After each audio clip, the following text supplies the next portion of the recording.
munaasabadan oo ahayd mid ballaaran xarigana looga jiraayay dhismo cusub ee lagu kordhiyay dugsiga sare ee Axmed Ganay kana mid ahayd waxqabadyada madasha isu tashiga iyo horumarinta degmada Rako ee Rako Community waxa ka soo qayb galay gudoomiyaha waxbarashada gobolka Karkaar iyo ku-xigeenkiisa gudoomiyaha sportiska gobolka Karkaar gudoonka waxbarashada degmada Rako arday macallimiin iyo maamulayaasha iskoolka marti sharaf kala duwan gudiga dhaqaalaha Rako Community waxaana dhamaantood ku faraxsanaayeen xarig jarka dhismaha cusub ee lagu kordhiyay dugsiga sare ee degmada Rako dhamaan bulshada deegaanka ka soo jeeda waxay ku guuleysatay iyadoo hormuud u tahay Rako Community in maantay aynu xafladeedii u joogno furitaankii 5 qol 4 qol baan leeyahay oo Rako Community ay dhistay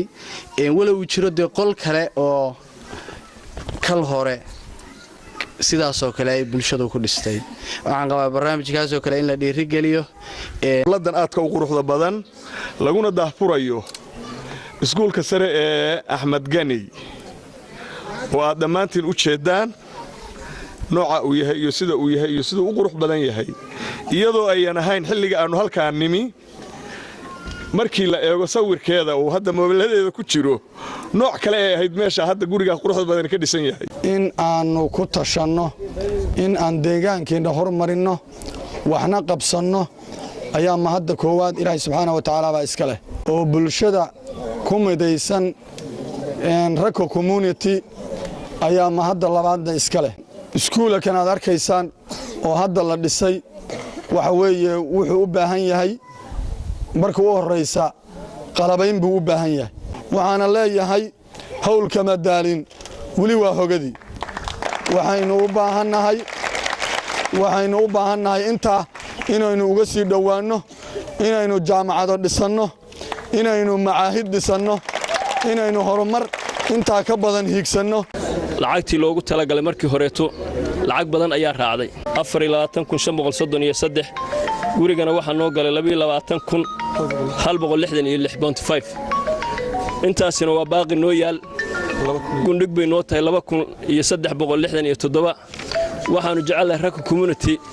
gaamada kale oo Rako hoos tagana uga hirgelino goobo waxbarasho iyo goobo caafimaad maanta waa guriga ugu horeeyay oo shacab qabsado oo dhisto oo sidaan wax u wanaagsaday baldada yiraahdo ummadda ilaahigay oo xariga laga jaro alxamdulilaahi rabbil caalamiin baan u leenahay inaan horimaado magaaladooda iyo deegaankooda horumarinaya oo iyagu dhisanaya oo isku tashanaya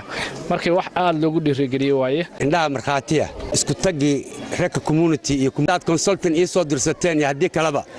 hawshii waa dhamaatay waa arkaysaan gurigiina waa hor taaganahay ardayna waa hor fadhidaa in la isku tashado heer la gaari karo waxay ka muuqataa furitaankan iskoolkan bay ka muuqataa in la isku tashan karo heerna la gaari karo marka waxaan leenahay wadajir isku tashi baa wax loo gaaraa guul Allah keen isugu keenay xafladan iyada ah ee lagu daafurayo iskoolkan ay dhiseen walaalaheena Rako Community oo ah iskool muddo badan dadaal loogu soo jiray in badan baan u dadaalaynay gacanta ayaan farta ku haynay waxaan lahayn talow form 4 ku xagu ku dhiganaya waxyo u dadaal oo wax qabsada waa yar yihiin marka waxaan jecelahay inaad u noqotaan tusaale wanaagsan degmada Rako hortaaganahay galabta isuguna waxa weeyaan 3 class iyo xafiiska oo community-ga iyo qurba joogta reer Rako ay dhiseen in xariga laga jaro waa u bogaadinaynaa runtii waxa weeye ummaddu waxay ku horumartaa ama ummad laga horumariyaa waxa weeye waxbarashada Maxamuud Yuusuf Aamir Puntland TV degmada Rako Raaxo